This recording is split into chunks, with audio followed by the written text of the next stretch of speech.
할렐루야. 오늘 저는 여러 성도님들과 함께 우리가 싸워 이겨야 할 전쟁, 이런 제목으로 함께 은혜를 나누겠습니다. 세 단락으로 나누어 말씀을 증거할 텐데, 첫째 단락은 믿음의 선한 싸움. 디모데전서 6장 12절 말씀을 보면은 믿음의 선한 싸움을 싸우라, 영생을 취하라, 이를 위하여 내가 부르심을 받았고 많은 증인 앞에서 선한 증언을 하였도다. 자, 이 말씀은 사도 바울이 그 제자, 아들이라고까지 부른 디모데에게 보내는 편지 내용이죠. 자, 처음 부분을 보니까 믿음의 선한 싸움을 싸우라. 아래 그림 보시면 십자군 출정을 상상해서 그린 그림인데요. 마치 이와 같은 어떤 전쟁에 앞장 세우는 듯한 그런 느낌을 받기도 쉽죠. 그러나 전혀 그렇지 않습니다. 바로 이어서 영생을 취하라, 예루살렘을 탈환하라가 아니고 또 가서 새 왕국을 건설하라도 아니고 영생을 취하라, 이렇게 말씀하고 있어요. 그리고 이 말씀에 연관해서 이를 위하여 내가 부르심을 받았고 많은 증인 앞에서 선한 증언을 하였도다. 그러니까 여러 사람들 앞에서 복음을 바르게 전했다. 이게 바로 선한 싸움이고 이게 영생을 얻는 길이다, 이런 내용이죠. 자, 그런데도 불구하고 기독교가 초대 교회의 모습을 잃고 세월이 흐르면서 로마 캐토릭으로 자리를 잡고 그리고 타락의 길로 걸어갔어요. 그래가지고 결국은 그 교권, 교황의 권세를 드높이고자 예루살렘을 이슬람 세력에서 탈환한다는 미명하에 전쟁을 치렀고, 그게 하루 이틀이 아니고 수백 년에 걸쳐서 전쟁이 이루어졌죠. 자, 그 십자군 전쟁의 결과는 조금 이따 말씀드리기로 하고, 어쨌든 선한 싸움을 싸우라 그러셨는데, 우리 인간들이 자칫하면은 빠지기 쉬운 함정이 있어요. 이걸 아시고 그리고 우리가 전쟁이든 싸움이든 해야 될 줄 믿습니다. 자, 예레미야 17장 5절 말씀을 보면 여호와께서 이와 같이 말씀하시니라. 무릇 사람을 믿으며 육신으로 그의 힘을 삼고 마음이 여호와에게서 떠난 그 사람은 저주를 받을 것이라. 아주 확고한 말씀을 우리에게 주고 계세요. 그러니까 사람을 믿는 행위로 인해서 잘못한 미혹의 함정에 빠지기 쉽다는 거죠. 그러니까 연설 잘하는 선동가가 나오면요, 마치 히틀러가 나와서 온 독일 국민을 미혹했던 것처럼 이런 사람을 믿게 되면 잘못하면 함정에 빠진다는 거예요. 그래서 하나님께서는 그거에 대해서 경고하셨어요. 사람을 믿지 마라. 그러니까 선동 잘하는 사람이 있을 때 믿지 말고, 또 자기 자신이 리더가 됐을 때 육신으로 그의 힘을 삼지 마라. 그러니까 많은 세력이 있다고 해서 그걸 믿고 나서면 반드시 패망하고 만다 하는 거예요.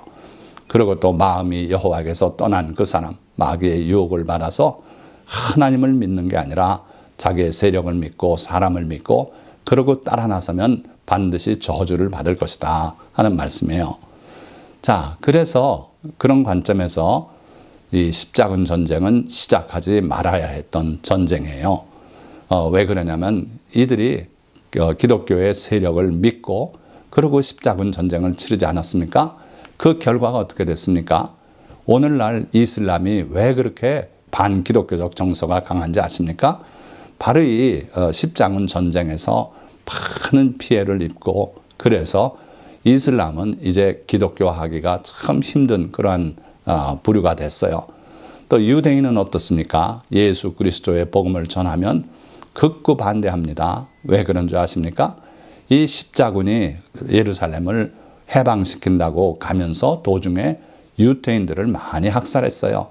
그리고 또 나치 독일에 유태인들 600만 이상의 학살을 당할 때 협력했던 주 세력이 독일 기독교였어요. 그래서 유태인들이 반기독교적인 정서가 굳어졌다, 이렇게 보시면 돼요. 뿐만 아니라 이 십자군 운동에 그 좋은 구호 아래에 참여했던 여성들이 있었고요. 그리고 또 어린 소년들이 있었어요. 그들이 그 목적했던 지점에 도달하기 전에 많이 목숨을 잃었고요. 그래서 수많은 헛된 희생이 있었던 전쟁이었고, 그리고 몇백 년 전쟁을 치르면서 끄트머리에 가서는 엉뚱하게도 기독교 내 종교 전쟁으로 변했어요. 그래서 개신교를 학살하고 하는 그러한 종교 전쟁으로 변질됐기 때문에 이 십자군 전쟁은 애초에 시작하지 말아야 했던 전쟁이었다 하는 거죠. 자, 오늘날도 우리가 자칫하면은 이런 미혹을 받아서 나서지 말아야 할 일에 나서는 경우가 참 많이 있다는 거예요. 자, 여기에 들지 말아야 했던 피켓을 들은 것을 우리가 볼 수 있는데, 여러분들 거기 영어로 썼지만 뭐라 그랬습니까? We believe in Trump. 우리는 트럼프를 믿고 의지합니다. 이런 뜻이에요. 정말 이게 들지 말아야 될 피켓 아닙니까?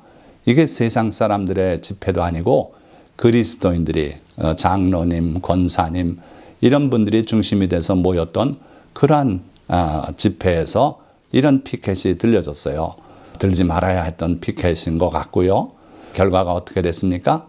그 트럼프의 패배가 짙어지고 처음에 승리한다고 자신했던 그게 다 뒤집혀질 때 분노해서 많은 사람들이 미국의 국회의사당으로 난입을 했어요. 하지 말아야 했던 의사당 난입이 아닙니까? 이걸 볼 때 비기독교인들이 기독교인들을 뭐라고 생각하겠습니까? 폭력 집단으로 또 선동에 놀아나는 그런 어리석은 사람들로 보지 않겠습니까? 자, 예수님께서 오병이어의 기적을 베풀어서 배불리 먹이신 그 후에 예수님을 억지로 잡아서 임금 삼으려고 했던 그런 일이 기록이 되어 있어요. 그러나 예수님께서는 전혀 그들의 뜻에 동의하지 않으시고 한가한 곳으로 피해서 기도하시고, 그러고 밤에 바다 위를 걸어서 돌아오시지 않았습니까? 그렇습니다. 우리 그리스도인들이 주님의 뜻을 헤아리지 못하면 이와 같이 엉뚱한 일들을 하려고 한다는 거예요. 예수님이 잡히시던 밤에 베드로가 칼을 가지고 대제사장의 종 말고의 귀를 내리치지 않습니까? 그랬을 때 주님이 뭐라 그러셨습니까? 잘한다, 잘해. 그래, 다 물리쳐라. 그러셨습니까? 아니고요. 내 칼을 도로 칼집에 꽂으라. 칼을 가진 자는 칼로 망한다고 그렇게 말씀하셨어요. 우리 예수님은요, 한 번도 전쟁을 하고 싸움을 하고 그렇게 권하신 적이 없어요. 그래서 이 국회의사당 난입도 사실 하지 말았어야 했던 행동이고, 이로 인해서 듣지 말아야 될 그런 비난도 지금 듣고 있고 그런 겁니다. 자, 이때 뒤섞여 들어온 사람들 중에 한 무리가 있었는데 QAnon이라고 하는 무리들이에요. 자, 여기에 두 뿔 달린 털모자를 쓰고, 그리고 온몸을 문신으로 물들이고, 그리고 1.8m나 되는 창을 들고 난입해서 찍은 이 인물이 QAnon의 리더예요. 이 사람들은요, 음모론을 믿는 사람들입니다. 어떤 음모론을 펼치고 있냐면요, 지금 세계를 다스리고 있는 지도자들이 소아 성애자들이래요. 어린아이들을 붙들어다가 성행위를 하고, 그리고 쥐도새도 모르게 처리해버리고, 이런 집단들이 세계를 지배하고 있다고. 물론 여러 가지 그 음모론이 또 있습니다. 그러나 뭐 다 그런 얘기할 필요도 없고, 이런 무리들이 섞여 들어와요. 그러니까 주님의 뜻에 어그러진 그런 섣부른 행동을 할 때는 반드시 마귀가 틈타고 거기에 이런 엉뚱한 집단들이 끼어들어와서 결국 그들로 인해서 하나님의 영광이 가려지고 예수 그리스도의 이름에 먹칠을 하게 된다 하는 거지요. 자, 두 번째 단락입니다. 싸움에 관한 주님의 뜻은 그럼 과연 무엇일까? 자, 여기 십자군 전쟁은 주님의 뜻이 분명히 아니었다고 보고요. 예수님께서 부활하신 후에, 그리고 승천 바로 그 직전에 모임이 있었어요. 사도행전 1장 6절에서 8절의 상황이 자세히 기록이 되어 있습니다. 그들이 모였을 때에 예수께 여쭈어 이르되 주께서 이스라엘 나라를 회복하심이 이때니까 하니, 이르시되 때와 시기는 아버지께서 자기의 권한에 두셨으니 너희가 알 바 아니요 오직 성령이 너희에게 임하시면 너희가 권능을 받고 예루살렘과 온 유대와 사마리아와 땅끝까지 이르러 내 증인이 되리라 하시니라. 자, 제자들의 큰 관심은 어디 있었습니까? 이스라엘 나라의 회복에 그들의 관심이 있었던 것 같아요. 그래서 예수님께 그걸 여쭤보는 거예요. 예수님 붙잡힐 땐 다 도망가더니 예수님이 부활하신 그 이후에는 다시 모였어요. 그래가지고 예수님께 묻는 내용이 이스라엘 나라를 회복하심이 이때입니까? 이제 다 되지 않았습니까? 주님 애매하게 십자가에 못 박혔다가 돌아가셨다 다시 살아나셨고 주님의 권능이 우리에게 있으니 이제 이스라엘 나라를 회복하시지 않겠습니까? 이렇게 여쭤봤어요. 그런데 주님의 대답은 전혀 기대와 달랐습니다. 이르시되 때와 시기는 아버지께서 자기의 권한에 두셨으니 너희가 알 바 아니요. 알 바 아니래요. 지금 너희가 신경 쓸 것은 그 일이 아니라는 거예요. 그럼 뭐에 신경 쓰라는 겁니까? 오직 성령이 너희에게 임하시면 너희가 권능을 받고 그리고 예루살렘과 온 유대와 사마리아와 땅끝까지 이르러 내 증인이 되리라.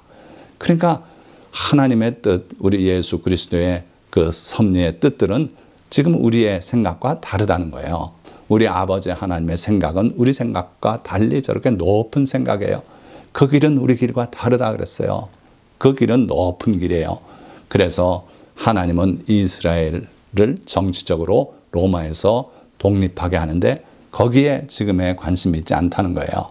온 세상 땅끝까지 예수 그리스도의 복음이 전파돼서 그들이 구원받는데 하나님의 뜻이 있다는 거예요. 그래서 지금 너희는 성령이 임하기를 기도하고 예루살렘에 머물러라. 며칠이 못 돼서 성령을 받게 되고 그러면 비로소 너희가 권능을 받아 복음의 증인이 될 것이라고 그렇게 말씀하고 있어요. 그러니까 우리 인간들은요, 자칫하면은 사람을 믿어요. 또 우리의 세력을 믿어요. 그래가지고 우리 힘으로 뭔가를 해보겠다고, 지금이 그런 적기라고 이렇게 나서기 쉬운데 하나님은 그렇지 않다는 거예요. 그래서 우리가 늘 무슨 일인가 할 때 우리가 혹시 우리의 세력을 믿고 이 일을 하려고 하는 거 아닌가, 그러면 실패할 수밖에 없어요. 주님께 의지하고 주님의 뜻이라면 이것도 하고 저것도 하겠다고 그렇게 생각해야 된다는 거예요. 그러나 황무지의 여우가 되지는 말아야 해요.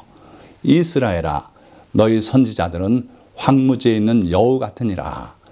너희 선지자들이 성 무너진 곳에 올라가지도 아니하였으며 이스라엘 족속을 위하여 여호와의 날에 전쟁에서 견디게 하려고 성문을 수축하지도 아니하였느니라.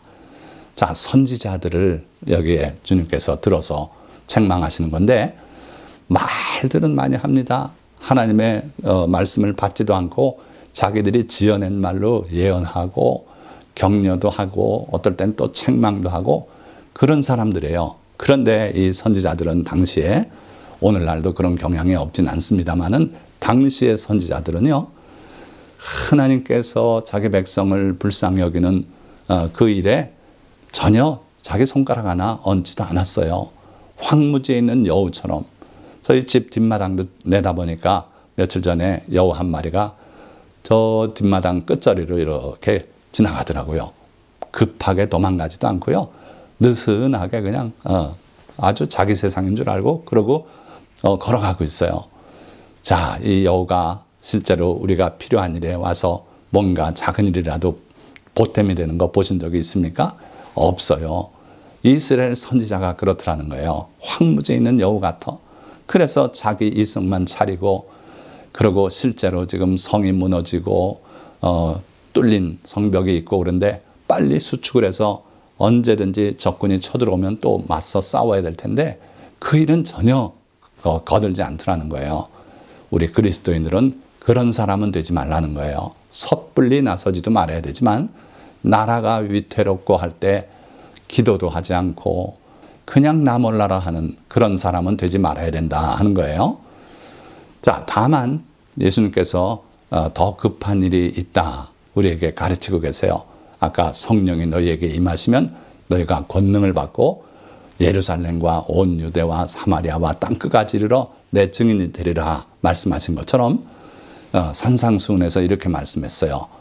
또 눈은 눈으로 이는 이로 갚으라 하였다는 것을 너희가 들었으나 나는 너희에게 이르노니 악한 자를 대적하지 말라. 누구든지 내 오른편 뺨을 치거든 왼편도 돌려대며 너희 원수를 사랑하며 너희를 박해하는 자를 위하여 기도하라. 자, 이게 우리가 앞서서 행할 일이라는 거예요. 뭘 어떻게 하라는 겁니까? 보니까 악한 자를 대적하지 말라는 거예요.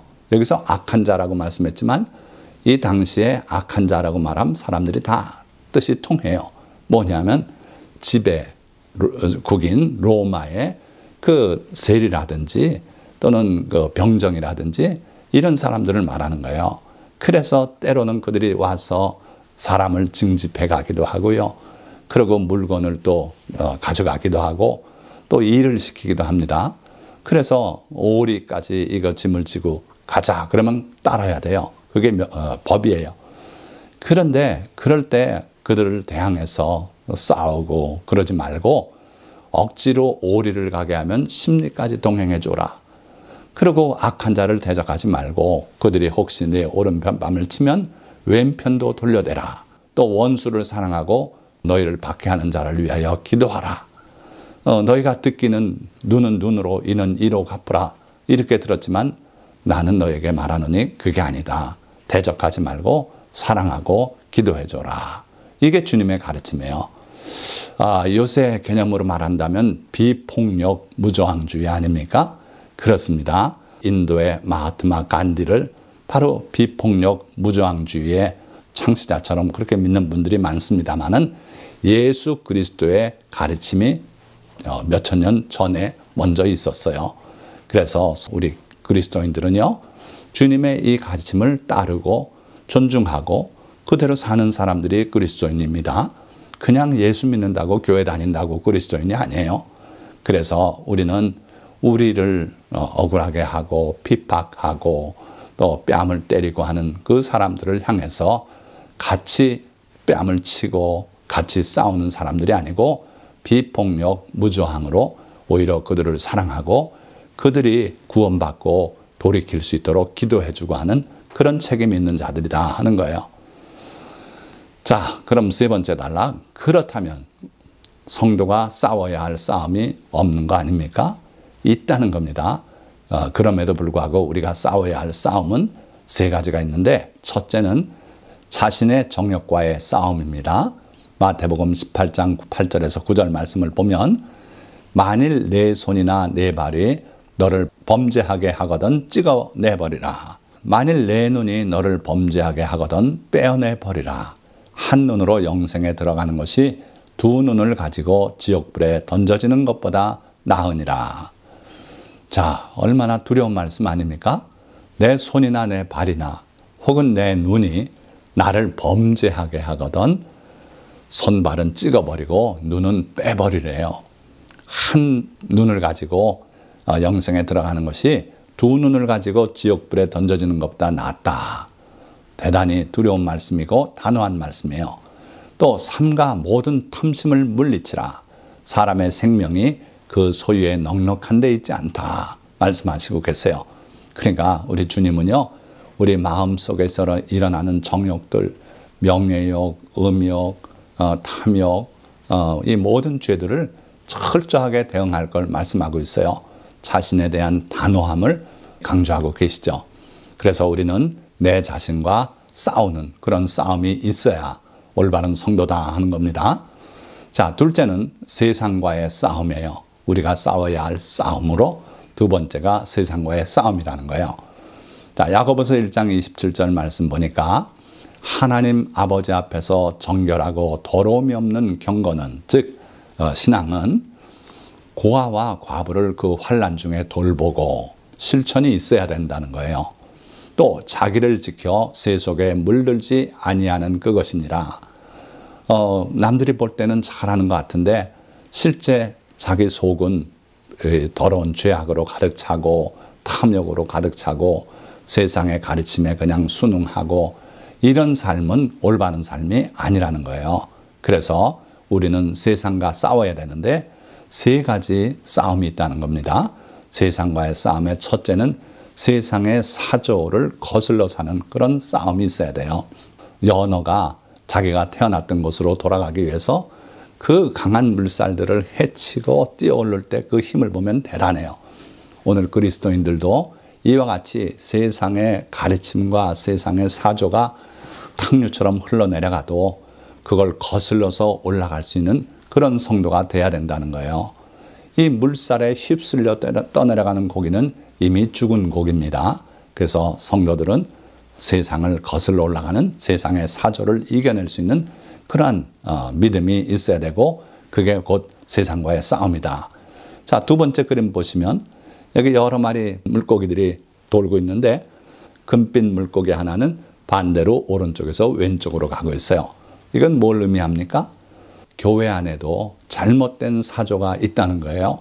그래서 아주 아량 있는 듯이 저 불교 믿는 사람들도 청해서 교회당을 내주고 불경을 외치게 하고 이러면서 서로 교류하자고, 이건 옳지 않아요.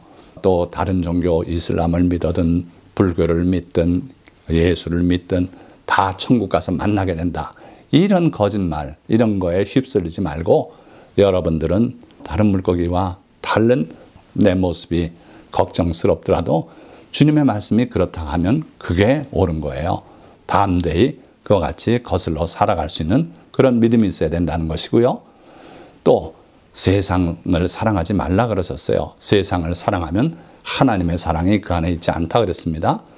그러니까 술 마시는 걸 못 끊고 주일날만 술 냄새 안 나게 이렇게 하고 와서는 또 유기는 술 속에 빠져 삽니다. 그래서 포도주가 뭐 어디 게 좋고 어느 게 뭐고 어떻고 저쩌고 그 맛을 또 다 구별하고 소믈리에 자격증까지 있다 그러고, 또 양주를 또 논하고 그 음주에 빠져 있으면 그건 세상 사랑이에요. 또 재물에 명예에 빠지면 세상을 사랑하는 겁니다. 근데 우리 성도는요, 세상을 사랑해서는 안 돼요.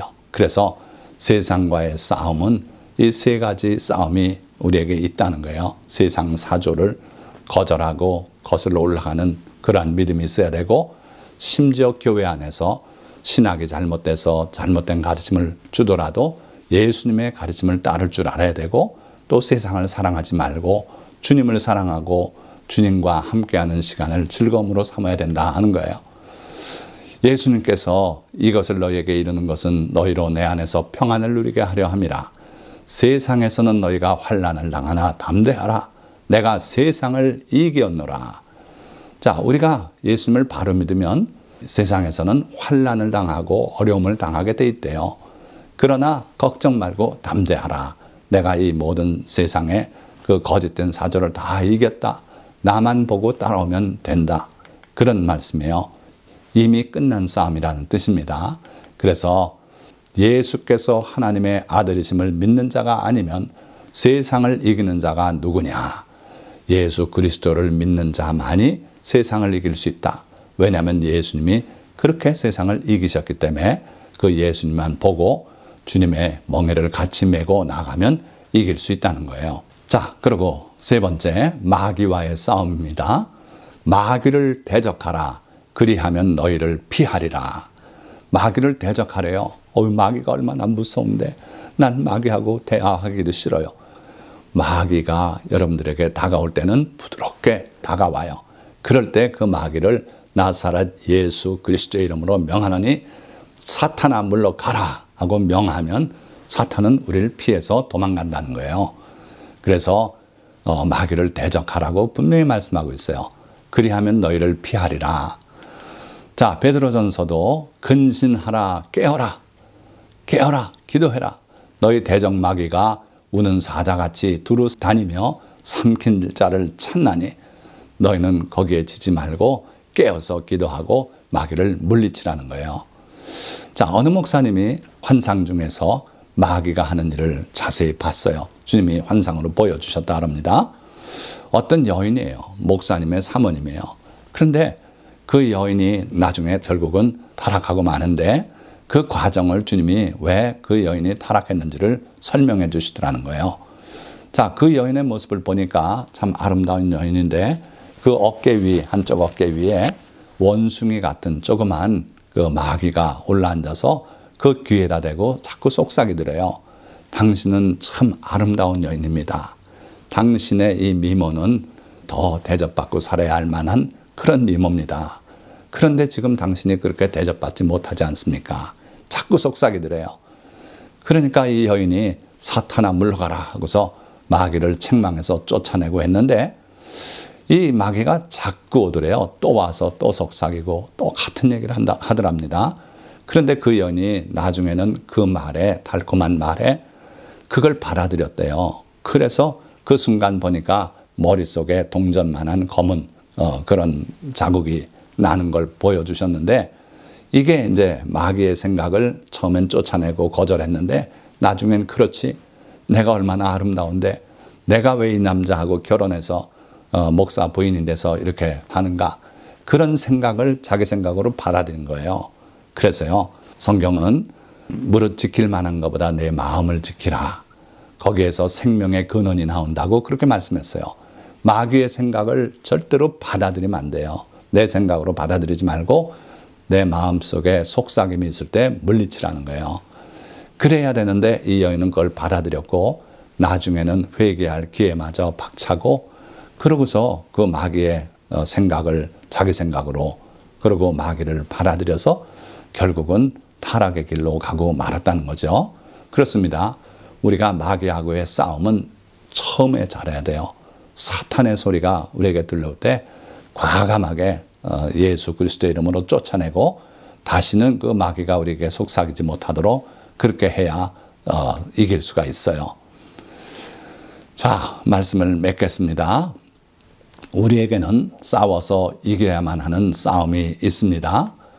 그것은 자신의 정욕과의 싸움이며 세상과의 싸움, 그리고 원수 마귀와의 싸움입니다. 이 싸움들을 이기는 비결은 자신에게 단호하고 주님의 말씀에 순종하며 기도를 쉬지 않고 세상에 떠밀려 살거나 세상을 사랑하지 않고 마귀의 모든 유혹을 물리치고 대적할 줄 아는 것입니다. 반면에 자기 세력을 믿고 자만하여 싸우지 말아야 할 싸움에 빠져들거나 주님의 교훈을 등지고 세상과 타협하면 반드시 패할 수밖에 없습니다. 우리는 이 싸움에서 반드시 이겨 주께 영광을 돌리고 잘했다 칭찬받는 성도가 되어야 합니다. 오늘 이 말씀을 들은 모든 성도님들이 이와 같이 싸움에 이기는 성도가 다 되시기를 주님의 이름으로 축원드립니다. 기도하겠습니다.